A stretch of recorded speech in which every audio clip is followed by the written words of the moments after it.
अस्सलाम वालेकुम, मैं हूं शाहजेब खानजादा। इमरान खान के खिलाफ इद्दत में निकाह केस में आज ड्रामाई सूरत हाल देखने में आई है। बुशरा बीबी के साबिक शौहर खावर मानिका ने अदालत में शोर शराबा किया। जज शाहरुख अर्जुमंद पर एक बार फिर अदम एतमाद का इजहार किया। इमरान खान को बुरा भला कहा, गलत अल्फाज इस्तेमाल किए, जिसके बाद PTI के वकला ने खावर मानिका पर हमला कर दिया और district and session court Islamabad के जज शाहरुख अर्जुमंद, जिन्हें आज इमरान खान और बुशरा बीबी की इद्दत में निकाह केस में सजा के खिलाफ अपीलों पर महफूज फैसला सुनाना था, वो अदालत में हंगामा राई के बाद फैसला सुनाए बगैर ही चले गए। और फिर इस्लामाबाद हाई कोर्ट को उन्होंने खत भी लिख दिया कि खावर मानिका मुझ पर बार बार अदम एतमाद कर रहे हैं, इसलिए फैसला महफूज होने के बावजूद ये केस किसी और जज को ट्रांसफर कर दिया जाए। इस केस में सजा के खिलाफ इमरान खान और बुशरा बीबी की अपीलों पर समाअत के बाद जज शाहरुख अर्जुमंद ने 23 मई को फैसला महफूज कर लिया था, जो आज सुनाया जाना था। लेकिन खावर मानिका के वकील रिजवान अब्बासी ने इस्तदा की थी कि वो कुछ इजाफी दलाइल देना चाहते हैं, जिस पर आज समाअत होना थी। मगर आज केस की समाअत शुरू हुई तो रिजवान अब्बासी अदालत में पेश नहीं हुए। जज शाहरुख अर्जुमंद ने इस्तफसार किया कि रिजवान अब्बासी आए हैं या नहीं आए हैं। इस पर माविन वकील ने बताया कि रिजवान अब्बासी सुप्रीम कोर्ट में हैं, थोड़ा वक्त दे दें। सेशन जज शाहरुख अर्जुमंद ने रिमार्क्स दिए कि 9 बजे का वक्त दिया था, रिजवान अब्बासी को आना चाहिए था, जिस पर माविन वकील का कहना था कि रिजवान अब्बासी दलाइल देना चाहते हैं, लेकिन उन्हें सुप्रीम कोर्ट जाना पड़ गया। जज शाहरुख अर्जुमंद ने रिजवान अब्बासी को 10:30 बजे तक पेश होने की हिदायत की, मगर रिजवान अब्बासी फिर भी अदालत नहीं पहुंचे। तो जज शाहरुख अर्जुमंद ने उनके माविन वकील से कहा कि रिजवान अब्बासी से मुशावरत करके बता दें कि आप चाहते क्या हैं। खावर मानिका के माविन वकील ने सेशन जज से मुकालमा करते हुए कहा कि हमारा केस किसी और अदालत में ट्रांसफर कर दें। इसमें जज ने रिमार्क्स दिए कि अदम एतमाद की दरख्वास्त पहले भी खारिज हो चुकी है। फिर खावर मानिका ने सेशन जज से मुकालमा करते हुए कहा कि मैं आपसे इस केस का फैसला नहीं करवाना चाहता। जज शाहरुख अर्जुमंद ने इस्तफसार किया कि इसकी वजह क्या है, बार बार अदम एतमाद किया जा रहा है, कुछ ठोस वजह है तो बताएं, किसी ना किसी जज ने तो केस का फैसला करना है ना। इसके बाद खावर मानिका ने अदालत में शोर शराबा किया, इमरान खान के लिए नाज़ेब अल्फाज इस्तेमाल किए और उनकी तहरीक इंसाफ के वकला से शदीद तल्ख कलामी हुई। कमरा अदालत में शोर होने पर जज शाहरुख अर्जुमंद केस का फैसला सुनाए बगैर उठकर चैम्बर में चले गए। जज के चैम्बर में जाने के बाद PTI के वकला ने कमरा अदालत में बोतलें मारी और फिर खावर मानिका को याता अदालत में थप्पड़ भी मारे। वकला के हमले में खावर मानिका ज़मीन पर गिर पड़े और उनके वकला उन्हें उठाकर गाड़ी तक ले गए। इसके बाद सेशन जज शाहरुख अर्जुमंद ने रजिस्ट्रार इस्लामाबाद हाई कोर्ट को खत लिखा, जिसमें उन्होंने बताया कि इमरान खान और बुशरा बीबी की अपीलें समाअत के लिए मुकर्रर थीं। शिकायत कुरुंदा और जवाब कुरुंदा खावर मानिका ने मुझ पर आज खुली अदालत में अदम एतमाद का इजहार किया है। अदम एतमाद की दरख्वास्त इससे पहले 30 अप्रैल को खारिज की जा चुकी है, लेकिन मैं समझता हूँ कि खावर मानिका के प्रिजाइडिंग ऑफिसर पर मखसूस अदम एतमाद के बाद अपीलों पर फैसला सुनाना मुनासिब नहीं होगा। इस केस में तफसीली दलाइल सुने जा चुके हैं, इसलिए अपीलों को दीगर किसी अदालत में ट्रांसफर करने की दरख्वास्त की जाती है। जज शाहरुख अर्जुमंद ने यह भी लिखा कि शिकायत कुरुंदा यानी खावर मानिका और उनके वकला ने हमेशा किसी न किसी बहाने समाअत में खलल डालने और मुलतवी कराने की कोशिश की, इसलिए अपीलों के फैसले के लिए कोई टाइम फ्रेम भी मुकर्रर कर दिया जाए। इस पर तहरीक इंसाफ के रहनुमाओं ने रद्दमल देते हुए कहा कि अदालत पर दबाव डाला गया है ताकि फैसले में ताखीर हो सके। खावर मानिका खुद आया, उसने बड़ी गैर अखलाकी गुफ्तगू कोर्ट के अंदर की है, ऐसे अल्फाज अदा किए जो हम इस कैमरे के सामने बता नहीं सकते। जज साहब पे प्रेशर डाला गया, ये एक प्री प्लान की तरह हुआ है। उन्होंने बड़ी फोश बातें की, जज साहब को उसको रोक देना चाहिए था। जो गुफ्तगू वो कर रहे थे और जो वो खान साहब पे जिस तरह की वो बातें कर रहे थे, वो इंतहाई अखलाक से गिरी हुई बातें थी। और ये जो चीज़ें डिलेइंग टैक्टिक्स हैं, इससे मकसद सिर्फ और सिर्फ जो पॉलिटिकली मोटिवेटेड केसेस हैं उनको आगे डिले करना ताकि उनकी जमानतें ना हो सकें और उनको रिलीफ ना मिल सके। आज या कल में फैसला आ जाना था और वाज़ेह था कि इनके पास हक़ाइक़ में कुछ नहीं था और ये इस चीज़ को प्रोलॉन्ग करने की नाकाम साजिश है। जबकि तहरीक इंसाफ के तर्जुमान रऊफ हसन ने कहा है कि हमें लग रहा है कि बड़ी अदालतों में कुछ ताज़ा हवाएं चली हैं, लेकिन लगता है कि करीब इमरान खान पर और मुकदमात भी बनाए जाएंगे और उनको जेल में मजीद वक्त गुजारना पड़ेगा।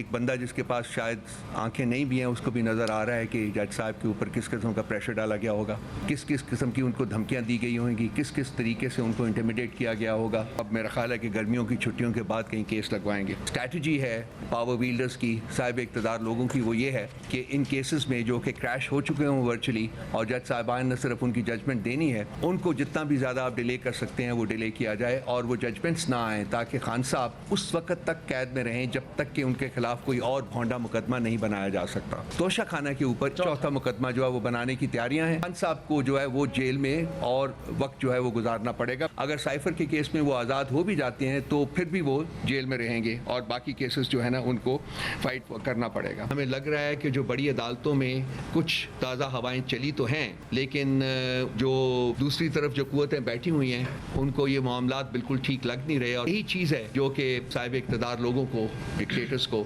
परेशान कर रही है कि अगर इंसाफ मिलना शुरू हो जाता है तो खान साहब तो बाहर आ जाएंगे और खान साहब जब बाहर आएंगे तो इनके जो इक़्तिदार के ऊपर इनका सूरज जो है वो गरूब हो जाएगा फौरी।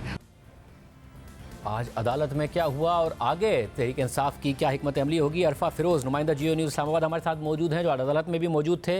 मोहम्मद उस्मान, रियाज गिल, वकील बुशरा बीबी भी हमारे साथ मौजूद हैं। आप दोनों का बहुत शुक्रिया। अरफा फिरोज, पहले आप बताइएगा ये क्या सूरत हाल हुई? आज तो फैसला आना था, फैसला महफूज था, फिर ये क्या हुआ?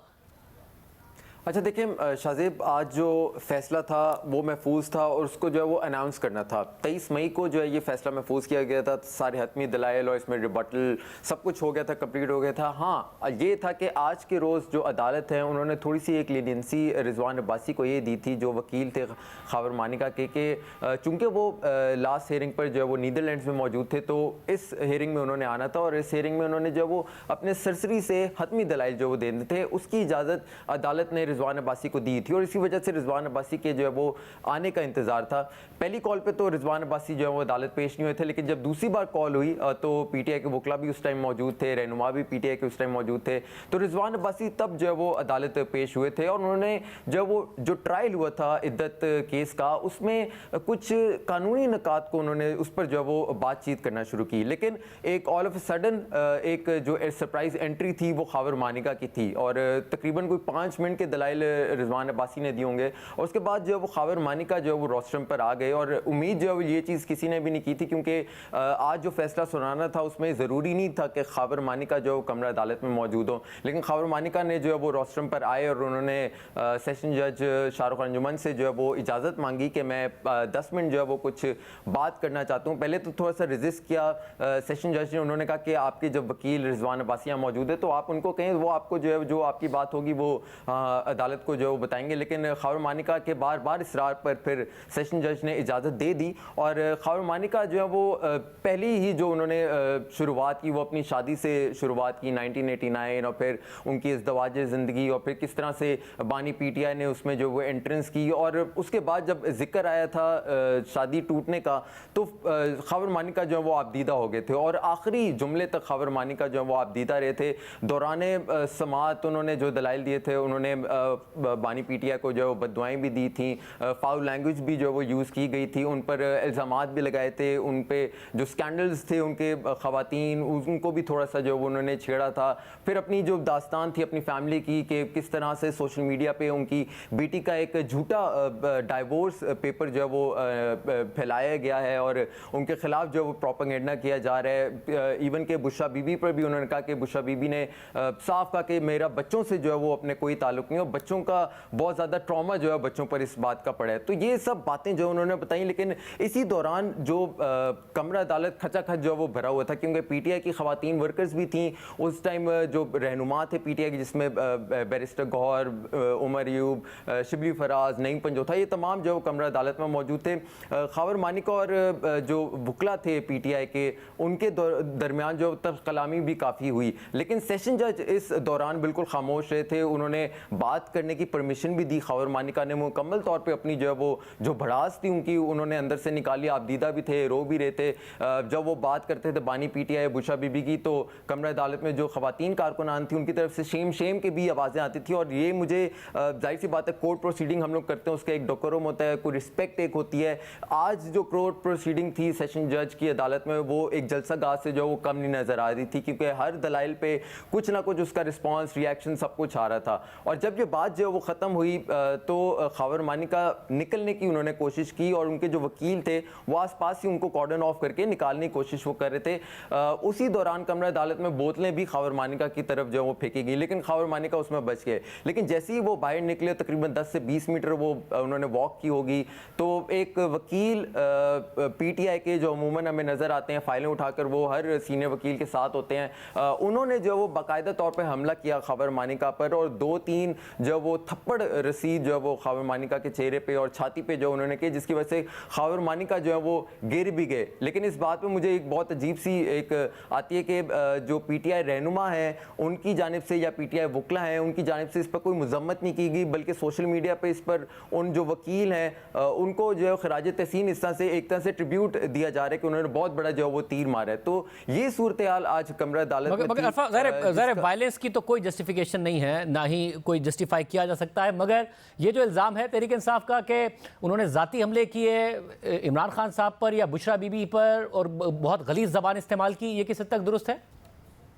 देखिए, ये बात तो दुरुस्त है कि खावर मानिका ने जो है वो गलीज़ ज़बान इस्तेमाल की थी, उन्होंने इवन के एब्यूज़िव लैंग्वेज भी इस्तेमाल की थी, उन्होंने बानी पीटीआई को रेफ़र करके जो वो काफ़ी गलत किस्म के इल्ज़ामात लगाए थे और वो उनको ख़वातीन से जोड़ा था और ख़वातीन ने उस टाइम जो है वो प्रोटेस्ट भी किया था। लेकिन जो जज साहब हैं उनकी जानिब से खावर मानिका को जो है वो रोका नहीं गया, सिर्फ शुरू में कहा गया था कि आप अपने वकील के थ्रू बात कर लें, लेकिन उसके बाद फिर with the flow Khawar Manika ने जो अपनी सारी जो भड़ास थी वो निकाली थी। और उस दौरान सेशन जज ने डिस्पाइट नोइंग के बहुत ज़्यादा प्रोटेस्ट हो रहा है अदालत में, जो है वो उनके खिलाफ नारेबाजी भी जो की जा रही है, लेकिन सेशन जज ने उस पर जो है वो कोई भी बात नहीं की। हाँ, ये था कि जब अदम एतमाद की बात आई थी, खावर मानिका ने जब बोला कि मैं आप पे दोबारा अदम एतमाद करता हूँ, आप इस केस को ट्रांसफ़र कर दें, तो उन्होंने फिर आखिरी जुमला जो उनका रिमार्क्स है जब वो अपनी चेंबर में जाने लगे थे, तो उन्होंने कहा था कि अब ये फैसला अगर आया तो ये मुतनाज़ होगा, और ये कहकर वो अपने कुर्सी से उठकर जो वो चेंबर चले गए थे। उसके बाद फिर रजिस्ट्रार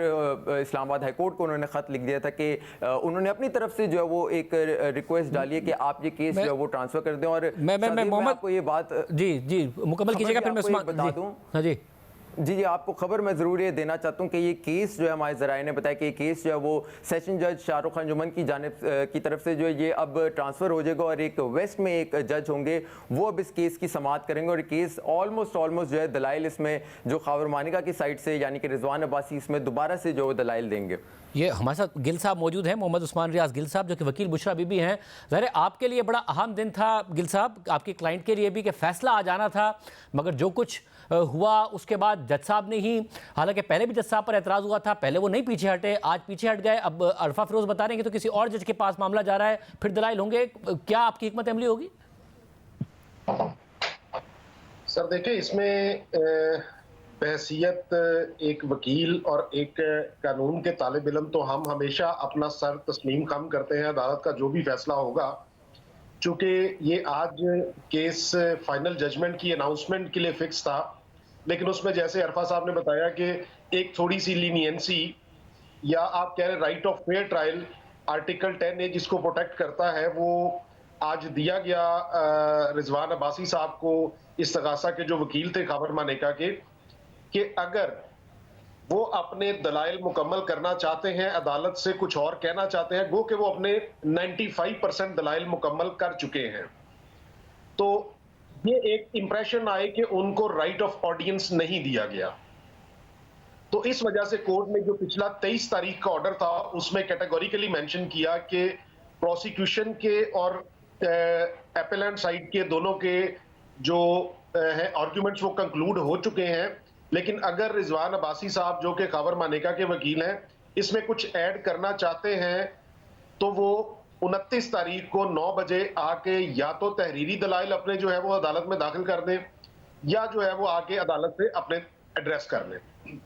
लेकिन 9 बजे रिजवान अब्बासी साहब नहीं आए, 10:30 बजे के करीब वो आए खावर मानिका साहब थे, और ये एक बिल्कुल प्री प्लान्ड जो हमें असेस हुआ, क्योंकि खावर मानिका के साथ आज को 10-12 लोग लॉयर की यूनिफॉर्म में थे और उन्होंने भी कोर्ट में काफी ज्यादा जो है वो माहौल को खराब करने की कोशिश की, बल्कि एक ऐसा इंप्रेशन आया कि शायद वो इस स्ट्रेटेजी के साथ अदालत में आए थे, और जो उन्होंने गुफ्तगू की कि वहां पे मौजूद जो पाकिस्तान तहरीक इंसाफ की लीडरशिप थी या उनके वर्कर्स थे, उनको इश्तियाल दिलाने की कोशिश की, जिस पे चूंकि बतौर एक प्रोफेशनल वकील मैं वहां उनका बुशरा इमरान खान साहबा का केस रिप्रेजेंट कर रहा था, तो मेरी कोशिश यही थी, और मैंने बैरिस्टर गौर साहब को जो मेरे साथ रोस्टर पे मौजूद थे, कि आप अपने जो वर्कर्स मौजूद हैं उनको इस बात से मना करें कि वो इश्तियाल में ना आए और इस प्रोसीडिंग्स को कंक्लूड होने दें, ताकि इस केस का फैसला आज अनाउंस हो जाए। लेकिन ऑलरेडी खावर मानेका जो है वो चूंकि स्ट्रेटेजी के साथ आए थे, तो उन्होंने अदालत के साथ जो है ना अपना जज साहब पे एतराज किया, जिसको गो 30/4/2024 को एक तहरीरी दरखास्त भी दी गई थी अदालत पे अदम एतमाद करते हुए, जिसको अदालत ने खारिज कर दिया था।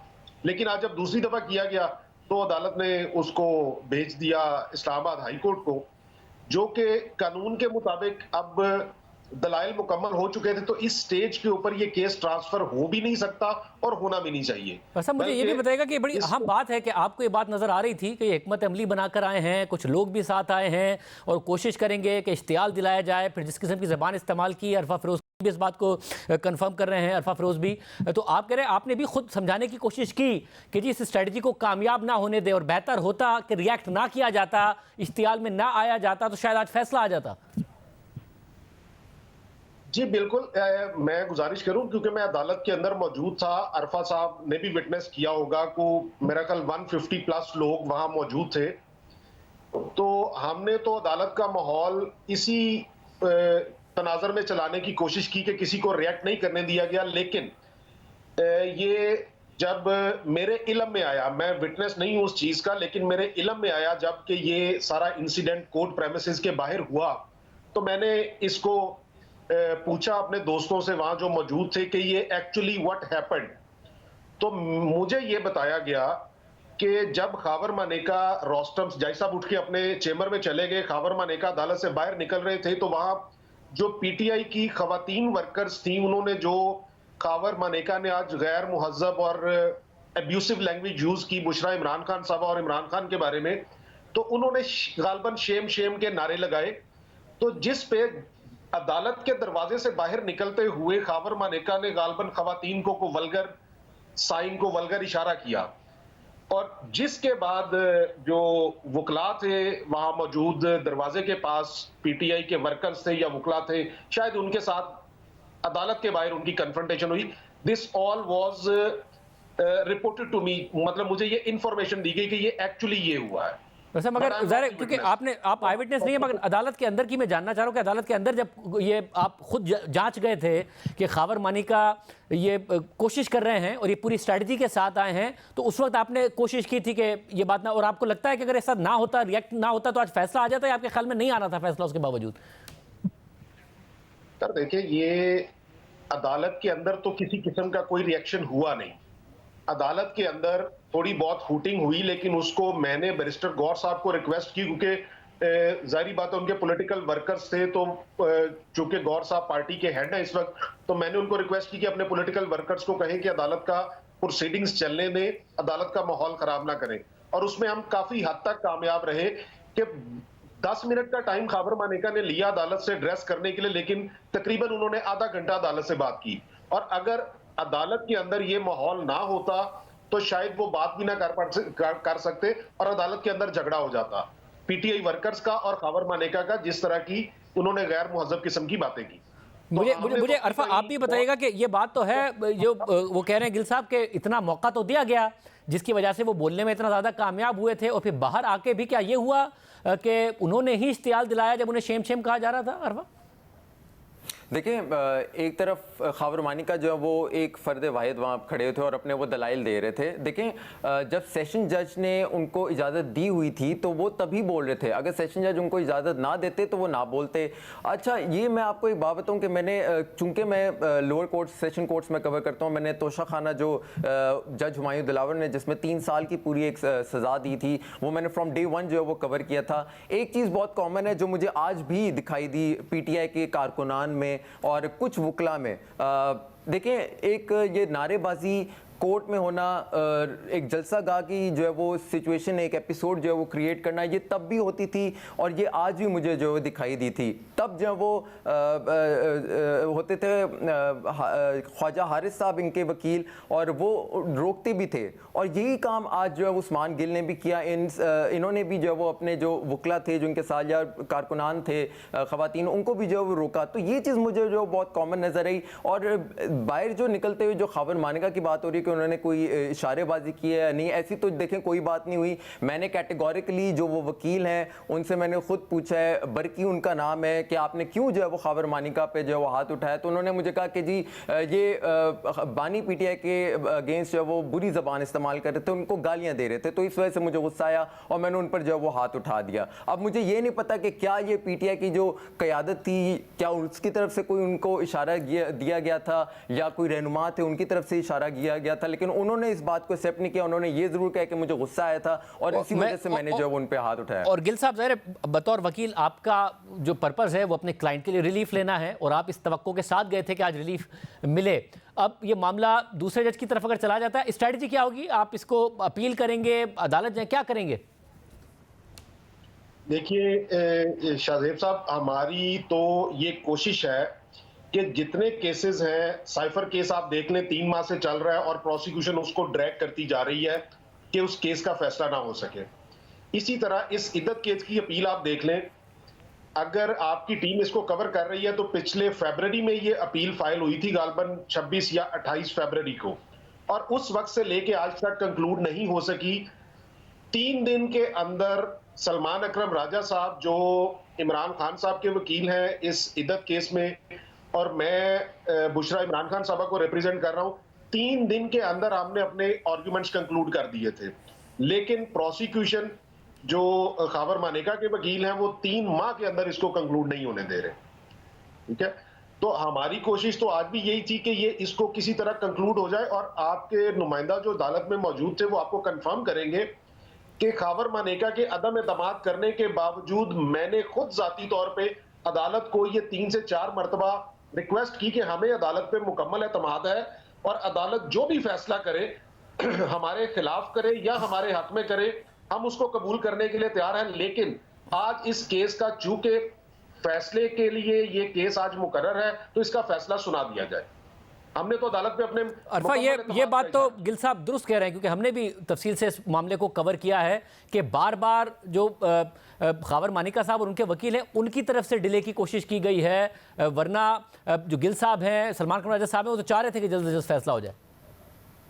देखिए, बात तो बिल्कुल ठीक है। उस्मान गिल साहब ने आज जो है वो बिल्कुल ऑफ़र की थी, जज साहब को कहा था कि जो भी फैसला होगा हम खुले दिल से जो कबूल करेंगे, और इन्होंने काफ़ी जो फ्रंट लाइन पे, क्योंकि देखिए वकील जब हम बात करते हैं तो हम लोग जो है वो सीनियर काउंसिल की बात कर रहे होते हैं। उस्मान गिल साहब ने जो वो नज़्म ज़ब्त के साथ जो भी खावर मानिका के दलाइल थे वो सुने थे, कोई उनको जो है कन्फ्रंट नहीं किया था। लेकिन एक बात है, वही बात है कि जो तोशा खाना केस में भी हुआ था और इस इद्दत केस में भी आज में देखने को मिला कि जो मावन वकील होते हैं, जो एसोसिएट्स होते हैं और जो कारकुनान होते हैं, उनकी जानिब से बार बार सियासी बयानात और इस तरह की एग्रेशन किस्म का जो दिखाया जाता है। और ये बात जो सीनियर काउंसिल है, मैं बल्कि सवाल भी करना चाहूँगा कि उस्मान गिल डेफिनेटली इस बात को कंडेम करेंगे कि वायलेंस अगर आप किसी भी XYZ पर कर रहे हैं, अगर आपको उसके दलाइल नहीं पसंद आ रहे तो ठीक है, लेकिन वायलेंस तो मेरे ख्याल से हद उसकी कोई जो है वो नहीं है उसका तरीका। और ना ही देखें एक डिकोरम होता है कोई भी कमरा अदालत का, उसको भी आज जो है वो वायलेट किया गया था पीटीआई के। गिल साहब आपका फाइनल कमेंट जी। सर देखिए, मैं बिल्कुल इस चीज पे आपके साथ इत्तेफाक करता हूं कि वायलेंस नहीं होना चाहिए, लेकिन इसको बिल्कुल फेवर नहीं करना चाहिए। बहसीयत एक प्रोफेशनल लॉयर मैं अपनी पेशावराना सर्विसेज दे रहा हूं। मैं ना पाकिस्तान तहरीक इंसाफ का मेंबर हूं, ना इंसाफ लॉयर्स फोरम का मेंबर हूं। मेरी कोई सियासी वाबस्तगी नहीं है, और यही वजह थी कि मैंने बीइंग अ प्रोफेशनल लॉयर आज कोर्ट में प्रोसीडिंग्स कंडक्ट की। और उसके लिए जो एक चीज हमें यहां ज़हन में रखनी पड़ेगी, ये कॉमन सेंस की बात है कि जो पॉलिटिकल केसेस हैं, पॉलिटिकल फॉलोअर्स जब इस तरह कोर्ट्स में आते हैं, आप किसी भी, इस केस को छोड़ दें, किसी भी देखें, किसी भी पॉलिटिकल केस में तो जो पॉलिटिकल फॉलोअर्स होते हैं उनको ऑर्गेनाइज करना, उनकी पॉलिटिकल जो लीडरशिप होती है उनका काम होता है। तो आज बैरिस्टर गौर साहब वहां मेरे साथ रोस्टरम पे मौजूद थे, इसीलिए मैंने उनको रिक्वेस्ट की थी और हम काफी हद तक कामयाब भी रहे। लेकिन उसके बाद अचानक क्या हुआ, वो बिल्कुल वायलेंस नहीं होनी चाहिए, मैं आपकी इस बात से इत्तेफाक करता हूं। शायद यही वजह थी, बल्कि यकीनन यही वजह थी कि हमने अदालत को आज कहा कि आप अपना इसका फैसला सुनाएं, जो भी फैसला होगा हम उसको खुले दिल से तस्लीम करेंगे। बहुत शुक्रिया। गुफ्तगू नाज़रीन आपने सुनी। प्रोग्राम ब्रेक शामिल करेंगे। एक और अहम केस है मलिक रियाज साहब से मुताल्लिक, और मलिक रियाज ने बाकायदा तौर पर कह दिया कि वो वादा माफ गवाह नहीं बनेंगे। रेड उनके प्रेमिसेस पर हुआ है, मामला कहाँ जा रहा है, बात करेंगे ब्रेक के बाद।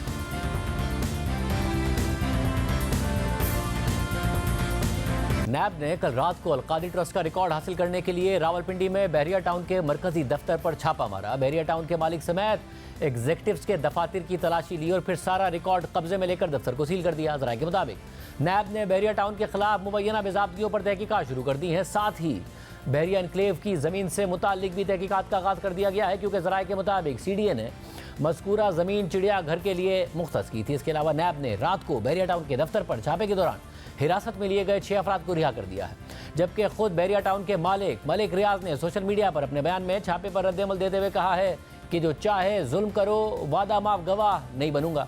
जबकि तहरीक इंसाफ भी मलिक रियाज की हिमायत कर रही है। आज प्रेस कॉन्फ्रेंस करते हुए तर्जुमान तहरीक इंसाफ रऊफ हसन ने कहा कि सुना है कि सदर मुमलिकत आसिफ अली जरदारी दुबई में हैं और उन्होंने मलिक रियाज पर दबाव डालने के लिए उनसे मुलाकात करने की कोशिश की है। मुकदमात में चूंकि इनको कोई प्रूफ नहीं मिल रहा, इन्होंने मलिक रियाज को, जो बहरिया टाउन के आर्किटेक्ट हैं, उनको ऊपर पिछले सवा साल से बहुत प्रेशर डला हुआ था, उसको मुल्क छोड़ना पड़ा था। कहते हैं कि पता नहीं किस वक्त खुदा अपना खौफ डाल देता है लोगों के दिलों में। शायद उसके दिल में भी खौफ डला और उसने कहा कि मैं इस पॉलिटिकल जो एक यहाँ लड़ाई हो रही है उसका हिस्सा नहीं बनूंगा। उसकी जितनी भी प्रॉपर्टीज़ हैं उसके बारे में बहुत से एक्शन लिए गए हैं। कल रात को बहरिया टाउन रावलपिंडी में एक असॉल्ट भी किया गया, एम्बुश किया गया और वहाँ सील कर दिया गया उस घर को, और रिकॉर्ड जो था वहाँ का सारा वो कब्जे में ले लिया गया। लेकिन उसके बाद फिर एक मलिक रियाज की एक स्टेटमेंट आई है कि मैं किसी सूरत में इस लड़ाई का हिस्सा नहीं बनूंगा, अपना बिजनेस जो है वो जारी रखूंगा। आज भी वो दुबई में ही है। जनाब सदर पाकिस्तान भी गए हैं वहाँ, और सुना है कि ज़ाती तौर के ऊपर भी उन्होंने उससे मुलाकात करने की कोशिश की है। मुझे नहीं पता कि मुलाकात हुई है या नहीं हुई, लेकिन मुझे ये पता है कि वो शायद उसको अब भी प्रेशराइज करने में कामयाब ना हों। तहरीक इंसाफ के तर्जुमान रऊफ हसन आज मलिक रियाज की हिमायत करते हुए खुदा का नाम ले रहे हैं और कह रहे हैं कि अल्लाह ने उनके दिल में खौफ डाला होगा। जबकि 3 दिन पहले मलिक रियाज ने जब एक्स पर यह पोस्ट किया कि मुझ पर समझौता करने के लिए दबाव है, लेकिन मैं कभी भी किसी को इजाज़त नहीं दूंगा कि वो सियासी मकासद के लिए मुझे प्यादे के तौर पर इस्तेमाल करे, तो इस पोस्ट पर रद्दअमल देते हुए तहरीक इंसाफ के सीनियर रहनुमा और साबिक सदर आरिफ अलवी ने अल्लाह के फजलो करम का जिक्र करते हुए कुरान की आयत तक कोट कर दी कि इय्याका नअबुदु व इय्याका नस्तईन। आरिफ अलवी ने लिखा था कि प्रेशर कुकर किसी भी दिन फट जाएगा और झुलस कर रख देगा। माफिया ये समझ ले और हम डंके की चोट पर ऐलान करते हैं कि हम बचाएंगे पाकिस्तान को, कौमों की बिरादरी में इज्जत के साथ खड़ा करेंगे और तरक्की करेंगे। ये सब अल्लाह के फजलो करम से ही मुमकिन होगा। इय्याका नअबुदु व इय्याका नस्तईन, अल्लाह अल हक है। कुरानी आयात के और खौफ खुदा के हवाले दिए जा रहे हैं। और मलिक रियाज ने हज़रत अली का कौल शेयर करते हुए लिखा कि कुफर का निज़ाम चल सकता है, जुल्म का नहीं। मलिक रियाज वादा माफ गवाह नहीं बनेगा, जो चाहे मुझ पर जुल्म करो। जबकि केस का ट्रायल जारी है। मलिक रियाज वादा माफ गवाह बनने की जो बात कर रहे हैं वो इमरान खान के खिलाफ 190 मिलियन पाउंड केस से मुताल्लिक है, क्योंकि इस केस में खुद मलिक रियाज और उनके बेटे अहमद अली रियाज भी दीगर 6 अफराद के साथ मुलजिम नामजद हैं, जिनसे इमरान खान ने अलकादी ट्रस्ट के लिए 458 किनाल ज़मीन और करोड़ों रुपए लिए और बदले में रियासत पाकिस्तान के 190 मिलियन पाउंड सुप्रीम कोर्ट में बहरिया टाउन के 460 अरब रुपए के जुर्माने में ही एडजस्ट कर दिए।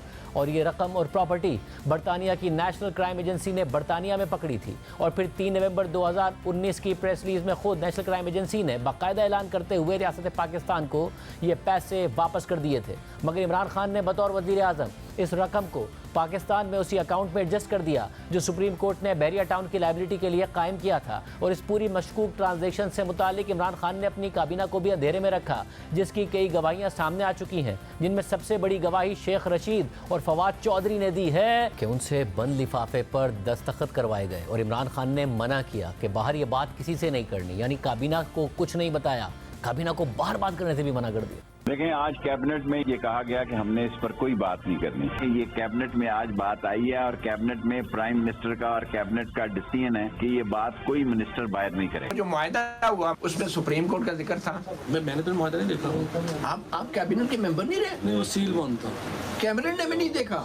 मैं सील था। हमें शहजाद अकबर साहब ने एक सील्ड एनवलप था, उन्होंने कहा कि मैं नहीं खोल सकता। उसके बाद ऐसे दिखाया उन्होंने प्रेजेंटेशन उसकी दी और उन्होंने कहा कि इसमें हमारी रिजर्वेशन है यूके अथॉरिटीज की तरफ से, और यूके अथॉरिटीज की तरफ से रिजर्वेशन है, और रिजर्वेशन को हम यहाँ डिस्कस भी नहीं कर सकते। कैबिनेट में भी नहीं कर सकते। कैबिनेट में डिस्कस नहीं कर सकते। नेशनल क्राइम एजेंसी ने पैसा पकड़ा था और वहाँ पर आउट ऑफ कोर्ट सेटलमेंट हुई थी और पाकिस्तानी रियासत को, स्टेट ऑफ पाकिस्तान को पैसा लुटाया गया था। ये पाकिस्तानी टैक्स पेयर्स का पैसा है और हमने प्लेट में रख के उसी को दे दिया। हाँ, तो प्लेट में तो रख के कोई चीज दी नहीं जाती ना। कारोबारी तो प्लेट में रख के कोई चीज लेता नहीं। कारोबारी आदमी ने भी किसी को बहुत सारी जगहों में बेनिफिट दिए हैं ना। किस को दिए हैं वो, तब आपको जब प्रोब होगा तो खुलेंगी वो चीजें। ये एडिशनल आइटम के तौर पर रखा गया था, ओरिजिनल एजेंडा में शामिल नहीं था। फिर इस चीज को बुलडोज करके पास कर दिया। उन्होंने कहा जी इसको डिस्कस हम कर चुके हैं, उसको पास करना है, और फिर पास हो गया वो आइटम जो था। अलकादर ट्रस्ट के मामले में बंद लिफाफे को मंजूर किया काबीना से, तो आप नहीं समझते कि खुद आप लोगों ने भी ओथ की खिलाफ वर्जी की? मैं मानता हूँ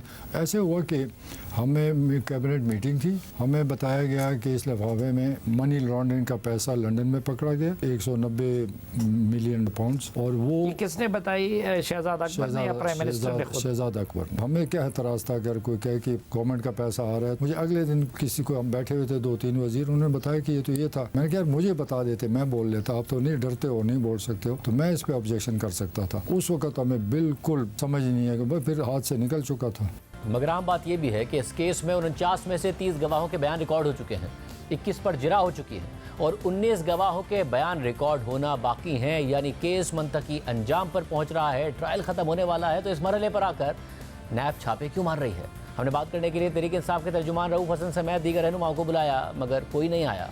दूसरी तरफ आज इस्लामाबाद हाई कोर्ट में लापता शायर अहमद फराद की बाजियाबी से मुताल्लिक केस की समाअत में अहम तफसीलात सामने आ गई हैं। अहमद फराद की बाजियाबी से मुताल्लिक केस की समाअत आज इस्लामाबाद हाई कोर्ट में जस्टिस मोहसिन अख्तर कियानी ने की। अटॉर्नी जनरल ने रिपोर्ट इस्लामाबाद हाई कोर्ट में पेश करते हुए बताया कि अहमद फराद गिरफ्तार हैं और धीर कोर्ट में आज़ाद कश्मीर पुलिस की हिरासत में है। समाअत में अटॉर्नी जनरल, IG इस्लामाबाद और वजीर कानून आजम नज़ीर तारड़ पेश हुए, जबकि सीनियर सहाफ़ी हामिद मीर बतौर अदालती मुआविन पेश हुए।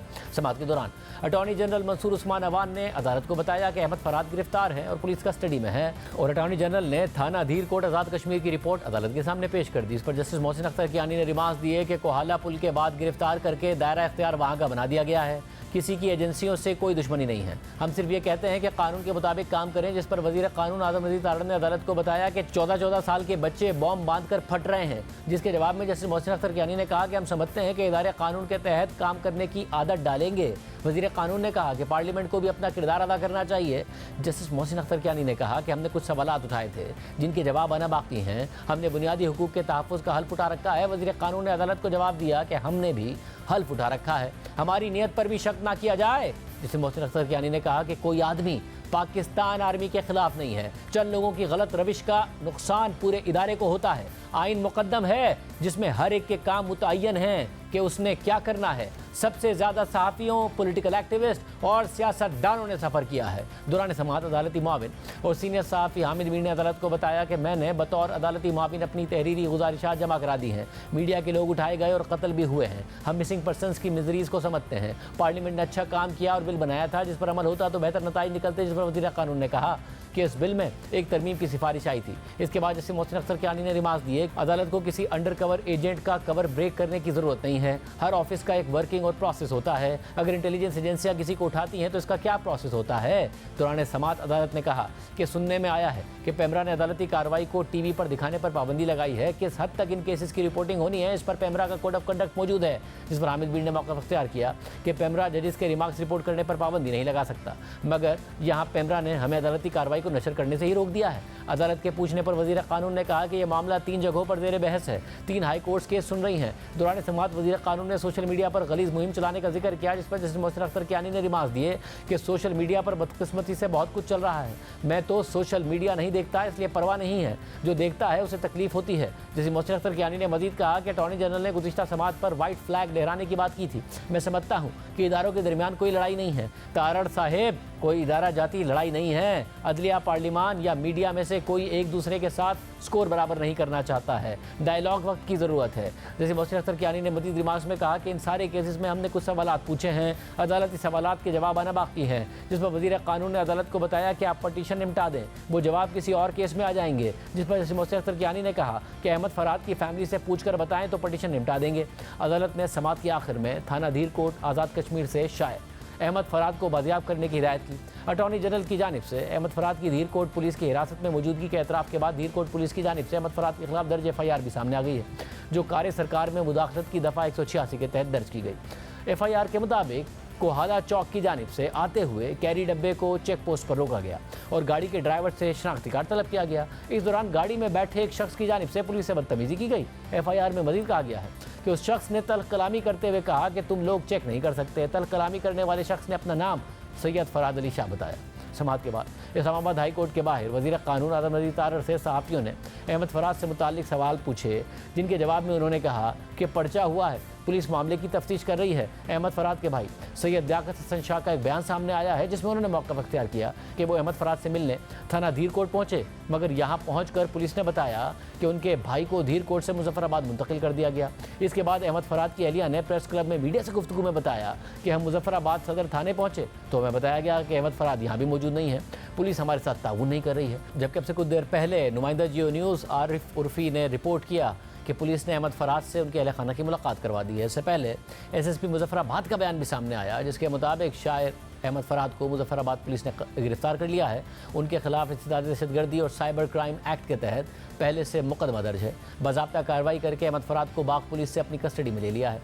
मकामी अदालत से मुलजिम अहमद फराद का 4 रोज़ा रिमांड भी ले लिया गया है। वाज़ेह रहे कि इस्लामाबाद हाई कोर्ट ने गुज़िश्ता समाअत में ISI और MI के सेक्टर कमांडर्स को आज की समाअत में तलब कर रखा था, जबकि उनके साथ साथ डायरेक्टर IB, सेक्रेटरी दाखिला और सेक्रेटरी दिफा को भी बुलाया गया था, लेकिन खुफिया एजेंसियों के सेक्टर कमांडर्स अदालत में पेश नहीं हुए। इसके अलावा सेक्रेटरी दिफा और सेक्रेटरी दाखिला भी अदालत में पेश नहीं हुए। अदालत ने केस की समाअत लाइव नशर करने के अहकाम भी जारी कर रखे थे, मगर इस मुकदमे को लाइव नशर भी नहीं किया गया। अहमद फराद 16 मई को इस्लामाबाद से लापता हुए थे और अगले ही दिन उनके अगवा का मुकदमा उनकी अहलिया की मुद्दत में दर्ज किया गया और साथ ही इस्लामाबाद हाई कोर्ट में दरख्वास्त दायर की गई। फिर अदालत के सख्त रिमार्क सामने आने के बाद अटॉर्नी जनरल ने गुज़िश्ता हफ्ते जुमे के दिन बाजियाब कराने की यकीन दहानी कराई, मगर फिर जुमे को भी अहमद फराद को पेश नहीं किया गया और फिर अदालत ने सख्त ऑब्जर्वेशन दी और आज अटॉर्नी जनरल ने अदालत को बताया कि अहमद फराद गिरफ्तार हैं और धीर कोट आज़ाद कश्मीर पुलिस की हिरासत में है।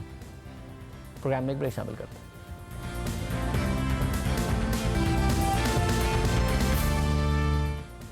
लाहौर हाईकोर्ट ने आज इलेक्शन कमीशन को एक हफ्ते के अंदर अंदर चीफ जस्टिस लाहौर हाईकोर्ट की जानिब से नामजद करदा 6 जजेस को बतौर इलेक्शन ट्रिब्यूनल तैनात करने का हुक्म दे दिया है। तहरीक इंसाफ के रहनुमा सलमान अकरम राजा और राव उमर हाशिम ने लाहौर हाईकोर्ट से इस्तदा की थी कि सिंध और खैबर पख्तूनख्वा में 5-5 जबकि बलूचिस्तान में 3 और इस्लामाबाद में 1 इलेक्शन ट्रिब्यूनल बनाया गया है, जबकि इसके बरक्स पूरे पंजाब में सिर्फ 2 इलेक्शन ट्रिब्यूनल्स बनाए गए हैं। दरख्वास्त में मौक़िफ़ अख्तियार किया गया कि chief justice Lahore high court ने इजाफी इलेक्शन ट्रिब्यूनल्स के लिए इलेक्शन कमीशन को ख़त लिखा था, लेकिन इलेक्शन ट्रिब्यूनल्स नहीं बनाए गए। अदालत से दरख्वास्त है कि इलेक्शन कमीशन को इंतखाबी उज़रदारी के लिए इजाफी ट्रिब्यूनल्स का हुक्म दिया जाए। इस दरख्वास्त पर आज लाहौर हाई कोर्ट के जज जस्टिस शाहिद करीम ने अपना 26 सफ़ात पर मुश्तमिल महफूज फैसला जारी कर दिया है। फैसले के मुताबिक इलेक्शन कमीशन एक हफ्ते में 6 जजेस का बतौर इलेक्शन ट्रिब्यूनल तकर्रुर करे। इलेक्शन कमीशन का 26 अप्रैल का नोटिफिकेशन गैर कानूनी और इख्तियारात से तजावुज़ करने के मुतरादिफ है। Election commission chief justice Lahore high court के नामजद करदा जजेस को बतौर ट्रिब्यूनल तैनात करने का पाबंद है। चीफ जस्टिस किसी जज का नाम वापस ले लेते हैं तो इलेक्शन कमीशन इस जज का तकर्रुर ना करे। अदालती हुक्म के बावजूद इलेक्शन ट्रिब्यूनल का तकर्रुर ना हो तो मामला चीफ जस्टिस के सामने पेश किया जाए। इलेक्शन ट्रिब्यूनल के मामले में हाई कोर्ट के चीफ जस्टिस को इलेक्शन कमीशन पर बरतरी हासिल है। साथ ही इस फैसले में जस्टिस शाहिद करीम ने ट्रिब्यूनल को केसेस मार्क करने से मुतालिक इलेक्शन कमीशन के इख्तियार का नोटिफिकेशन भी कलअदम करार दे दिया है। लाहौर हाई कोर्ट के चीफ जस्टिस ने 4 अप्रैल को इलेक्शन ट्रिब्यूनल्स के लिए 6 जजेस के नाम भेजे थे, लेकिन इलेक्शन कमीशन ने 1 माह गुजर जाने के बावजूद ट्रिब्यूनल्स कायम नहीं किए और फिर पीर को अचानक कायम मकाम सदर यूसुफ रज़ा गिलानी ने 2 ऑर्डिनेंसेस जारी किए, जिनमें से एक नैब की रिमांड से मुतालिक था, जबकि दूसरा ऑर्डिनेंस इलेक्शन ट्रिब्यूनल में जजेस की तैनाती से मुतालिक था। इलेक्शन एक्ट तरमीमी ऑर्डिनेंस के मुताबिक इलेक्शन ट्रिब्यूनल में हाजिर सर्विस जज के अलावा रिटायर्ड जज भी होंगे। तहरीक इंसाफ इलेक्शन कवानीन में ऑर्डिनेंस के जरिए तब्दीली को लाहौर हाई कोर्ट के चीफ जस्टिस की जानिब से नामजद करदा जजेस की बतौर इलेक्शन ट्रिब्यूनल नामजदगी रोकने के मुतरादिफ करार दे रही है, मगर आज जस्टिस शाहिद करीम ने महफूज किया गया फैसला जारी कर दिया है। आज के प्रोग्राम में इतना ही, इजाज़त दीजिए। अल्लाह हाफ़िज़।